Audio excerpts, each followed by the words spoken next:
Hi అండి. ఇప్పుడు నేను పెనమకూరులో ఉన్నాను. పెనమకూరు పత్తేలంకి వెళ్ళే రోడ్డు ఇది, ఇటు సైడు. పత్తేలంక నుంచి అమినాపురం నుంచి అటు కరకట్టకి వెళ్ళిపోవచ్చు. ఇది ప్రపోజ్ తార్ రోడ్ అండి. ఇది ఇందాక చెప్పాను కదా, ఒక 1/2 కిలోమీటర్ రావాలని. ఇప్పుడు 1 కిలోమీటర్ రావాలి. ఇప్పుడు ఇది Devarapalli Uyyuru main tar road నుంచి కిలోమీటర్ లోపల రావాలి. ఇది ఇంటర్నల్ తార్ రోడ్ అండి. ఇది ఈ తార్ రోడ్ ఫేసింగ్ మొత్తం ఇది దగ్గర 60 అడుగులు తార్ రోడ్డు. కంకర ఆల్రెడీ పోసారు. రోడ్డు ప్రపోజ్ ఉంది. మీకు చూపించే ముక్క ఇదిగోండి. ఇక్కడ చిన్న పోల్ కనిపిస్తుంది, హద్రాయి. అక్కడి నుంచి ఆ తాడి చెట్టు వరకు ఇది 30 అడుగులు ఉండేది కదా బాబాయ్.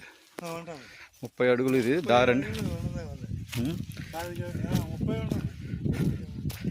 30 లేకపోయినా 28, 25 నుంచి 30 లోపు.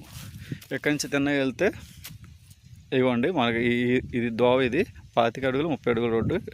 ఇలా వెళ్ళిపోతే ఆ పక్క కుప్ప కనిపిస్తుంది చూడండి, పసుపుది. ఆ కుప్పన్న మడి, ఆ కుప్ప వెనక అసలు ఇంకో కుప్ప కనిపిస్తుంది చూడండి, ఆ మడి. అక్కడి నుంచి మళ్ళీ ఇటు సైడ్ ఇక్కడ వరకు ఇంకో కుప్ప కనిపిస్తుంది చూడండి. ఇక్కడ సబ్మెర్స్ మోటార్ ఉంది. ఇది ఆ వెనక అతలు ఉన్నదేమో 3 ఎకరాలు వస్తుంది. ఈ ఎదురు కుప్పను ఈ రోడ్డు కలిపి 1 ఎకరం 7, మొత్తం 4 ఎకరాల 4 ఎకరాల చిల్లర వస్తుందండి. తార్ రోడ్డు ఫేసింగ్ అండి ఇది. మీకు ఏంటంటే రోడ్డు ఫేసింగ్ వచ్చి 25-30 అడుగులు దారి ఉంది. లోపలేమో మీకు 4 ఎకరాలు 390 అలా వస్తుంది. మొత్తం ఎకరం 42 లక్షలు చెప్తున్నారండి. మాట్లాడుకోవచ్చు.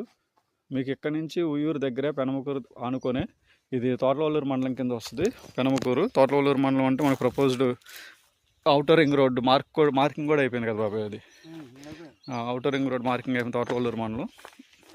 అక్కడి నుంచి 2 km ఇది.